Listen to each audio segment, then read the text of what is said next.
सभी बड़ों को नमस्कार। आज एक नई कथा सुनाने जा रहा हूँ, मेहनत का फल। जो साथी मेरे चैनल पर पहली बार आए हैं, कृपा करके मेरे वीडियो को लाइक और शेयर करें। आप सभी से विनती है कि आप ये कहानी अपने बच्चों को जरूर सुनवाएं ताकि वे अपने जीवन में विकास करें।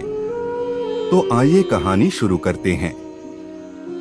एक गांव में दो मित्र नकुल और सोहन रहा करते थे। नकुल बहुत धार्मिक था और भगवान को बहुत मानता था, जबकि सोहन बहुत मेहनती था। हर काम अपनी पूरी मेहनत और लगन से करता था। एक बार दोनों ने मिलकर 1 बीघा जमीन खरीदी, जिससे वह उस पर खेती करके बहुत फसल उगाकर अपना घर बनाना चाहते थे। सोहन तो खेत में जाकर बहुत मेहनत से खेती करता और नकुल खेत में खेती करने के बजाय मंदिर में जाकर भगवान से अच्छी फसल के लिए प्रार्थना करता रहता। भगवान, इस बार हमारे 1 बीघा खेत की जमीन पर बहुत अच्छी फसल उगा दीजिए, मैं आपका आभारी रहूंगा। पहर फसल उगने के बाद आपको 21 नारियल का प्रसाद भेंट चढ़ाऊंगा। इसी तरह काफी समय बीत गया। कुछ समय बाद खेत की फसल पककर तैयार हो गई। फिर फसल को इकट्ठा करके दोनों उस फसल को बाजार जाकर बेच आए और उस फसल को बेचने से उनकी कुछ अच्छे पैसे मिले। घर आकर सोहन ने कहा कि इस धन का ज्यादा हिस्सा मुझे मिलेगा, क्योंकि मैंने खेत में ज्यादा मेहनत की है। यह बात सुनकर नकुल बोले, नहीं, धन का तुमसे ज्यादा हिस्सा मुझे मिलना चाहिए, क्योंकि मैंने भगवान से इसकी प्रार्थना की, तभी हमको अच्छी फसल खेतों में उगी हुई मिली और बाजार में अच्छी फसल के अच्छे पैसे मिले। इसी बात को लेकर दोनों में बहस होने लगी। जब वह दोनों इस बात को आपस में नहीं सुलझा सके तो धन के बंटवारे के लिए दोनों गांव के मुखिया के पास पहुँचे। जब वो दोनों मुखिया के पास पहुँचे तो मुखिया जी बोले, अरे नकुल और सोहन, तुम दोनों आज यहाँ कैसे और इतना गुस्से में क्यों हो? तब उनकी सारी बात मुखिया जी ने ध्यान से सुनी।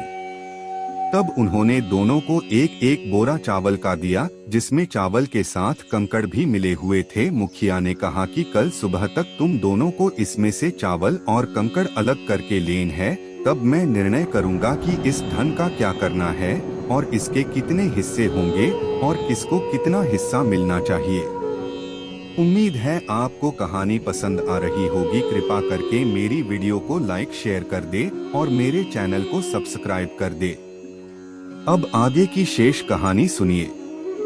दोनों चावल की बोरियों को लेकर घर आ जाते हैं और अपने अपने काम पर लग जाते हैं। सोहन तुरंत चावल और कंकड़ अलग अलग करने लगा। कल सुबह तक सबसे जल्दी और सबसे ज्यादा चावल में से कंकड़ निकल कर दिखाऊंगा, जिससे मुखिया जी का सीधा सीधा फैसला मेरे पक्ष में हो जाए और मुझे नकुल से भी ज्यादा पैसे मिले। नकुल चावल की बोरी को लेकर मंदिर में गया और भगवान से चावल में से कंकड़ अलग करने की प्रार्थना करने लगा कि भगवान, मैं आपकी शरण में आया हूँ, मेरी चावल में से कंकड़ अलग करने में सहायता कीजिए।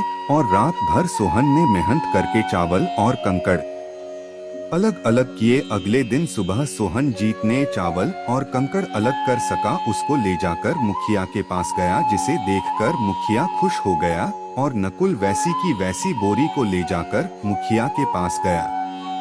मुखिया ने नकुल को कहा कि दिखाओ तुमने कितने चावल साफ किए हैं। नकुल ने कहा कि मुझे भगवान पर पूरा भरोसा है कि सारे चावल साफ हो गए होंगे। जब बोरी को खोला गया तो चावल और कंकड़ वैसे के वैसे ही बोरी में भरे हुए थे। मुखिया ने नकुल को कहा कि भगवान भी तभी सहायता करते हैं जब तुम मेहनत करते हो।